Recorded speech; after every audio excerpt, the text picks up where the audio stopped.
You're listening to Psych with Mike.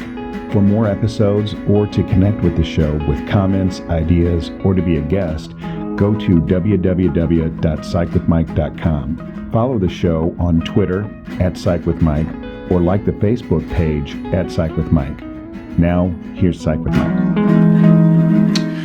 Welcome into the Psych with Mike library. This is Dr. Michael Mahan, and I am here again with my good friend, Brett Newcomb. How are you doing? I'm doing well. So for people who aren't privy to our off-mic conversations, you just terrified me. Not me. I'm a nice old man. Well, you terrified me in that we were talking about the topics that I had picked for doing recordings today, and you were kind of like, well, I don't like any of the, although you didn't, I don't think you said I don't like them. I think you said I don't agree with them. I said I'm not a slave to theoretical orientation. That's right. I don't bond to any of those. I try to pick and choose skills that I think, or techniques that I think would be helpful with clients, but I don't embrace a theory as my approach to doing therapy. Right. And it's that whole argument we used to have about, are you an eclectic therapist? And of course the counter argument was, if you're eclectic, it just means you don't know enough about anything. Well, but I disagree with that. What I tell my students is, you can be as eclectic as you want to be, you just have to be able to define it. Well, what I say is, if is somewhat empirical. If it works, do you have clients? Do they keep coming? Do they get better? Yeah, that's whatever you call it. So the proof is in the pudding. Yeah, right. That'd be my argument. Right, but I feel like if you're eclectic, but you can, like, if I can say I am psychodynamic specifically. Oh, so you can explain what that means to somebody, and then their eyes glaze over. But if you explain that to me as a client, I come in and I say, "Whoa, I'm in trouble and I've got issues in my life and I want to talk about them because I need help." And then you spend 30 minutes explaining humanistic psychology to me. I'm not coming back. And then I think, well, then this person's going to think, this guy's really bright, and so he's definitely going to be able to help me. I'm guessing that that's a pain in the butt. But then the end statement that you said was, the proof is in the pudding. Do you have clients and do they come back? Yeah. I do have clients and they do come back.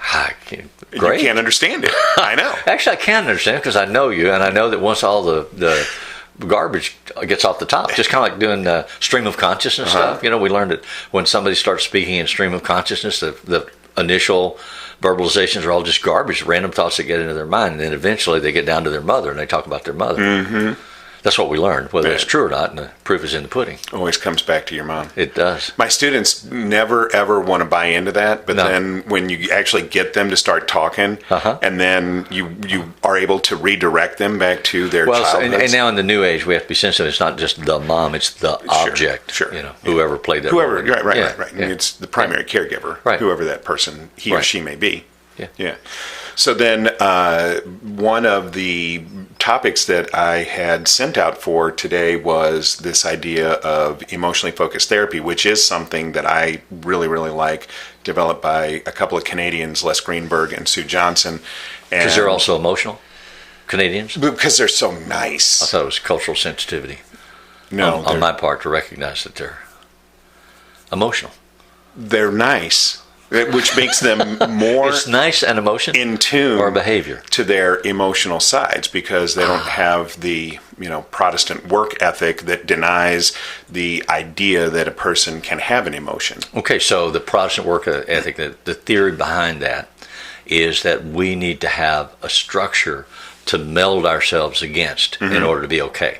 Our parents give us one, society gives us one. You need to do this, you need to accomplish this, you need to reach a certain level of productivity or wealth or titles, education markers of some kind, ribbons. Right.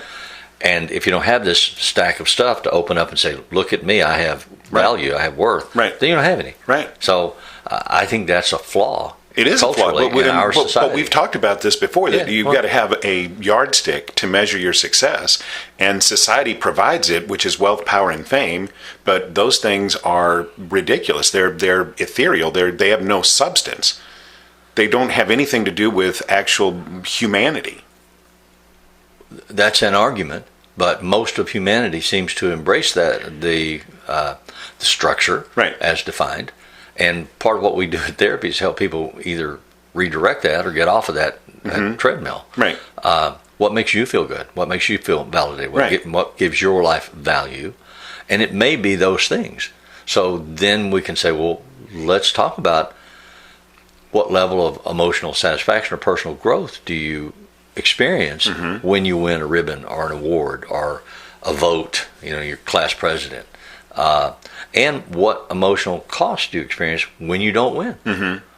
So I go at it from the other side, which is not what happens when you win, but what is the rubric by which you want to grade. And are your clients receptive to that? Do they see that and say, "Oh, okay, that's worth looking at"? How do I judge myself? Absolutely. As opposed to how do other people judge me? They listen to me. Well, I mean, whether don't be defensive. Cause I'm not being defensive. I'm saying they listen to me, right. and I think that they are receptive to hearing the language. I don't know whether they internalize it or not. So, what I tell people is that the rubric for me has always been being a good dad. Yeah. So I have this conversation with my wife on a regular basis. We have a number of friends who are one of a set of multiple siblings. I am not. I have. I was raised in a household with one brother. My parents had other children, but I didn't know them, and so I don't count that as part of what I'm explaining here. Right. But my friends were raised in a household with 5 or 6 or 8 siblings. And I keep thinking that would be such a difficult thing for me to be a part of, because I would constantly be comparing myself on this scale of success against my siblings. If one of my siblings made $1 million and I was on welfare, I would feel like an absolute failure. Right. If one of my siblings became a brain surgeon and I was a bricklayer, I would have trouble coming together in family units, feeling like I had equivalent value. And my friends don't seem to suffer from that reaction. They seem to love their siblings and get along and not be jealous or comparative or self-critical about being part of this group. And I just don't understand that. And it causes me some confusion because I don't understand it. So then what I would argue is that they intuitively, even if by accident, developed the idea of an internal yardstick that they use to measure themselves, so they don't have to compare themselves to their siblings, so they are able to How can you not? I hear you, and you may have a very valid point, but I just don't understand how you can be in an environment and look around and not do comparative assessments. Well, I mean, I'm better off than you are, I'm smarter than you are, I'm prettier than you are. I think we think that way. I think that's human nature. In the family of origin, though, don't you think that is more, the context of that is more created by the parents? So if the parents Yes, because I think each individual person, I mean, it's like blue jay babies, screaming for attention. Right. I'm screaming for attention from my parents. Did I get it? And did I get it in positive or negative ways? Right. Did I get it by getting arrested and they had to come down to jail and get me out? Right. And then slap me around and beat me up? But at least I got attention, because negative attention is better than no attention. You're or did I get it by being golden taking boy? a shot at me, aren't you? No. Oh, because that happened to me several times. But regardless, so I thought that was a shot. But what if the parents are able, through whatever means, to be able to that would be the goal, wouldn't it? to the children, equally, or at least in the need of the individual. Yeah. I mean, I think that is the goal. Yeah, I hope so. And I think that some parents get it right, even if some parents get it right by design. Some parents get it right by accident. But I think that in those situations where you see those individuals being able to be consistently integral in their emotional regulation, that is because the parents did a good job. I don't know. So for me, it always comes back to the capacity that you've been taught to be able to emotionally regulate. So you would say self-soothe. That's a word that you use a lot. Right. I would call that emotional regulation. I agree. And I think that when you are taught to be able to do that, which is for a lot of what we're talking about in emotional focused therapy, is the basic construct is the extent to which the individual is capable of being able to emotionally regulate. When emotional regulation is deficient, then an individual experiences the slings and arrows of their environment in ways that is difficult for them to be able to navigate. So one of the things my father regularly said to me as a child is, I don't care if you respect me or love me. Right. You will fear me. Yeah. Because if you fear me, you will obey me. Right. And that's more important to me than anything. Sure. So I learned a type of emotional regulation to survive in that household. But fortunately, was I had it other emotional regulation or was it repression? What's the difference? Well, If I have to control my emotions, whether I'm repressing some of them or suppressing them, I still have to control my emotions. So in order to survive in that household, I had to be in control at all times. What I was going to say is, that was my primary frame of reference. That was my consistent messaging. But fortunately, I had other frames of reference that gave me different messages. I had aunts, I had grandparents, I had teachers, all of whom said, there are more things of value about you that we appreciate and have affection for than just your ability to emotionally control yourself. So fortunately, I consistently received those messages from other sources. So I learned an on-off switch more than anything. You talk about emotional regulation. I could go numb and lock up all of my emotions whenever I needed to, so that they didn't overwhelm me and put me at risk. Whether it was being too loud and ebullient with joy, or whether it was being terrified and screaming hysterical. Whatever those ranges beyond what was tolerated were frightening, and I had to learn how to turn them off and numb myself. So that's what I did. And I still have those skills, but I rarely need to use them anymore because I've found other doors that would open. So I don't know if that fits with what you're talking about for emotional regulation as a psychological theory, but to me that's a survival reality for people. Right. So suppression is pushing information down in the subconscious. Repression is pushing it into the unconscious. And we're not going to go into the differences in those. A distinction without a difference. There's a difference between the subconscious and the unconscious. Show me where it is. So the subconscious is... No, don't tell me. Show me where it is. Oh, okay. Well, I can't show you. Yeah, I know. Emotions, I don't think we've ever really gone over this in depth, and maybe we should at some point, but not right now today. But emotions are an endocrine response. So they're a hormonal reaction in your body. Okay. And they take place even if you repress them. Yes. So what happens is that individuals suffer psychologically, but also physiologically damage with repressed emotions. There's a lot of research about trauma memories. Yeah. So even if you turn it off, there's still a process that's happening. And if you don't ever give that an outward expression and you keep that trapped inside you, then there's still psychological and physiological damage. So that's why, for me, it would be healthier. That's a great explanation. For the individual to be able to have some kind of regulatory expression of that biological process. So one of the things I used to encourage some of my more repressed clients to consider is to take a wiffle ball bat and go in the basement and find one of the sport beams for the house and just beat the hell out of it and use every curse word or negative expression that they could think of. Just give themselves that zone of safety to let all that out. And that physical release that doesn't harm anybody or put anybody at risk, it doesn't put you at risk primarily. You're not going to get beaten up, you're not going to get arrested, is a way of taking some of that heavy, oppressive garbage off of the top of your head and out of your life.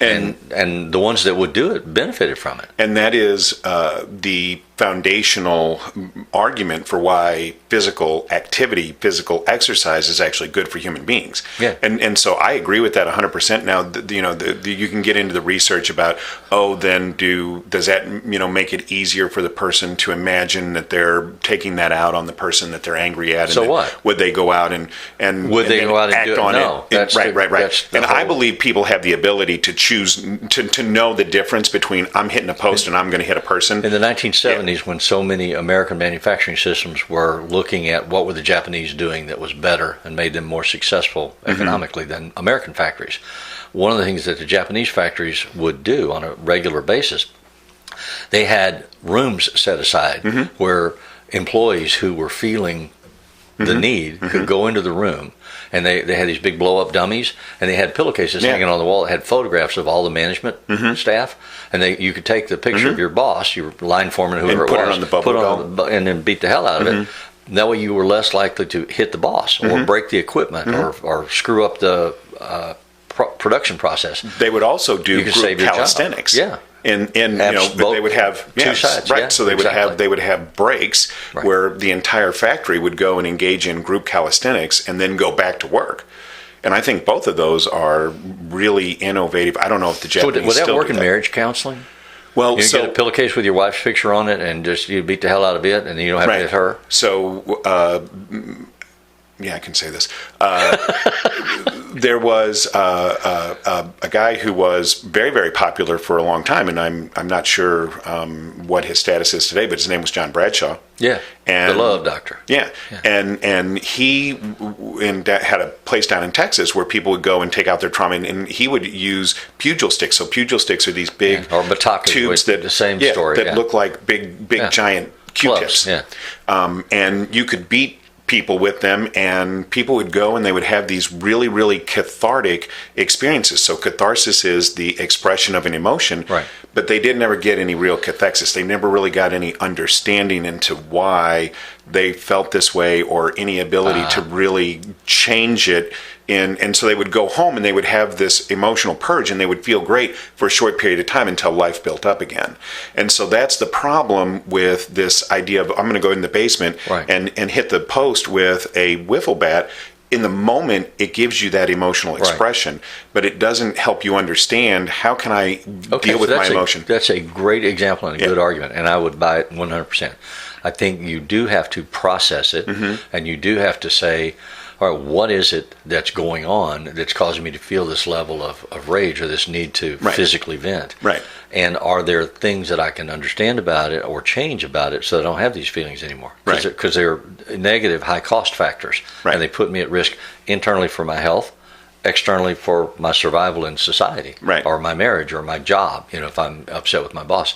So, I think there is a gain, an asset to venting in an appropriate, constrained, non-risky environment. Absolutely. But then there's a better gain if you can understand where that's coming from, and what changes or modifications can I make to change my environment so that I'm not experiencing it. I used to tell my kid when he was growing up, if the stove is hot, take your hand off of it. Don't just stand there and cry. Move your hand. So if I need to go and hit the wiffle ball bat against the wall to vent some overwhelming emotions that are flooding me, that's great. And that helps me from driving like an idiot and doing road rage.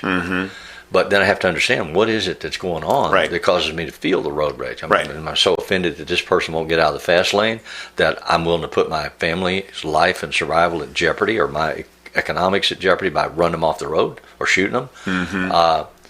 What's going on with me? And what do I need to do so that I'm not having those feelings? And so ultimately, emotional regulation, self-soothing, is really about being able, and so in the context of like this emotional focused therapy, or really any affective, so affect, AFF, ECT, which is dealing with emotions, which is different than what's called cognitive. So there are cognitive therapies where you train somebody to restructure their thought processes. There are affective therapies where you train somebody to restructure their emotional reactions. So in affect therapies, what we're really trying to do is to help the individual to recognize earlier the biological processes that are going on inside their body so that they can self-soothe quicker and not build up all of that residual crap that they then have to... That makes perfect sense. One of the terms that's used is a term that we used to discuss regularly in our classes when we were training other therapists how to do therapy. And it was the question of emotional dependency. And there are arguments made that in the very beginning of a relationship with a client, you need to allow or facilitate their emotional dependency on you. But that the goal of therapy is to get them to the place where they can go out in the world and practice whatever behaviors they've been practicing with you in the real world where it matters. Because you're supposed to be a safe holding environment, so they can get angry with you, or they can yell at you, or they can cuss you, or they can say whatever they want to say without being destroyed or eviscerated by your power, because the power dynamics of therapist, client, parent, child, whatever dynamic balance you want to use. And what makes them improve in their mental health is the ability to take that show on the road and be with somebody else and not overwhelm themselves or the relationship with negative experience. Right. And so how do I practice being able to say no, for instance? A lot of work in therapy about just learning how to say no. Yeah. No, I don't want to drink. No, I don't want to fight. No, I'm not going to do that. No, I'm not comfortable with this. No, I don't want to sit on the couch with all 6 of you. I'm going to sit over here in this chair. You know, how do we learn to say no and shut up? Right. Because one of the challenges for all of us is giving too much information. And I used to work with my clients all the time on just say no and then stop. Don't explain it. Don't justify it. You don't need permission. If it doesn't feel right for you, learn how to say no. That's not right for me. Right. And so we practice it in here. But eventually, you have to go to the grocery store and have somebody say, "Can I get in line in front of you?" And say no. No. You know, no, it doesn't work for me. And if people don't like the word the phrase emotional dependency, what I would argue is that it's really replacing the idealized object so that they identify with you and see and use you as an emotional model, and then they retrain their emotional capacity, their emotional regulation capacity to be more inclined with in sync with what you are demonstrating. And then they can internalize that, and then they carry it around with them, and then they can go out in the real world. That's the goal. Yeah. And when people learn those better emotional regulation tools, then they are able to quicker identify the biological stuff that's going on in their body and be able to soothe themselves and not have to build up all of that toxin and then have to go in the basement and hit the post. Now they can still do that. So I agree with everything you're just saying, and it brings me back to the orientation about how do we help people who want to be therapists do better therapy. Yeah. These conversations about terminology and concepts like emotional focused therapy matter to us to learn skills, learn common language, just like diagnosis. You and I have had conversations about how important is a diagnosis according to the DSM. Right. And they are relevant for professionals having a conversation about their profession. It may not be relevant to the dynamic between a patient or client and a therapist. I agree. Here's my defense of that. This could totally be my own cognitive dissonance, and if you say it is, then I'm not going to be offended in any way. But I believe that when I work through it, and I do this in therapy, and I'm using the language and stuff like that, most of the language is beyond them. They couldn't care less. Right. But watching me work through it and then and then be good at the end of it and say, okay, now I understand it, I think makes them feel safer. Maybe. I could accept that. Yeah. So hopefully this was beneficial for people, and if you would like to shoot us a question, or even if you have something that you would like to ask us or even be on the show about, then get a hold of us at the website psychwithmike.com. The music that appears on Psych with Mike is written and performed by Mr. Benjamin DeClue, and as always, if it's Friday, it's Psych with Mike.